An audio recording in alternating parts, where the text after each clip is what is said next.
মন্টু রে, কি করে সেদিন যে মদ খেতে গেলি পুলিশ কিছু বললো না? পুলিশ দেখলাম পিছন পিছন গেল। কি করে পাহাড় সমান দুঃখ নিয়ে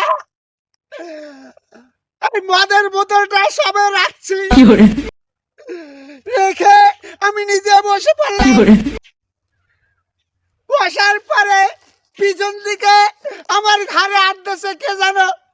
কি করে আমি বললাম এই কোন শালা রে?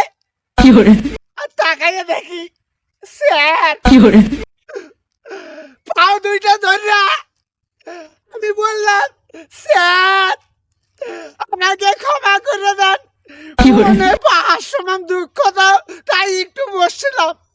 কি করে স্যার বললো কি জানেন? স্যার বললো কি কইস বাপ, কি করে আমারও তো মনে বিরাট দুঃখ। আমি স্যারকে বললাম কি করে চলেন স্যার, তাহলে আমরা দুইজনই বসে একটু খায়া মনে দুঃখ ভুলে যাই। কি বলিস? Yeah!